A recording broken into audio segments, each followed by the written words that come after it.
తమిళనాడు రాజకీయ ముఖ చిత్రం ఒక్కసారిగా మారిపోయింది. దశాబ్దాలుగా రాష్ట్ర రాజకీయాలను శాసిస్తున్న ప్రధాన ద్రవిడ పార్టీలకు శాకిస్తూ దళపతి విజయ్ నేతృత్వంలోని తమిళగల వెట్రి కలగం ప్రపంచనం సృష్టించింది. ఇటీవల వెలువడిన గణాంకాల ప్రకారం విజయ్ పార్టీ రాష్ట్రంలోనే అత్యధిక ఓట్లు సాధించిన పార్టీగా అవతరించి అగ్రస్థానంలో నిలిచింది. సినీ గ్లామర్తో రాజకీయాల్లోకి అడుగుపెట్టిన విజయ్ అనతి కాలంలోనే ప్రజల మద్దతును భారీగా కూడగట్టుకున్నారు. ఈ ఎన్నికల ఫలితాల్లో టీవీకే పార్టీ ఏకంగా 1,28,00,000 ఓట్లను సాధించి సరికొత్త చరిత్ర సృష్టించింది. మరోవైపు విజయ్ పార్టీ ఓ సెన్సేషనల్ రికార్డును సొంతం చేసుకుంది. 2000 సంవత్సరం తర్వాత పోటీ చేసిన తొలి ఎన్నికల్లోనే అత్యధిక ఓట్ షేర్ అంటే 34.9% సాధించిన పార్టీగా నిలిచింది.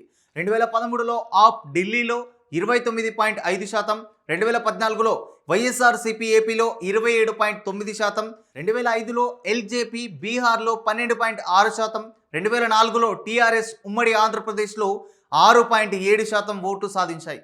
ఏ పార్టీతోనూ పొత్తు లేకుండా ఒంటరిగా బరిలోకి దిగి ఇంతటి భారీ స్థాయిలో టీవీకే ఓట్లు సాధించడం రాజకీయ విశ్లేషకులను సైతం ఆశ్చర్యానికి గురిచేస్తోంది.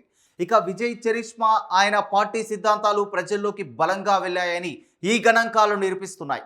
ఇక ఈ అంశంపై మీ యొక్క అభిప్రాయాన్ని కామెంట్ రూపంలో తెలియజేయండి.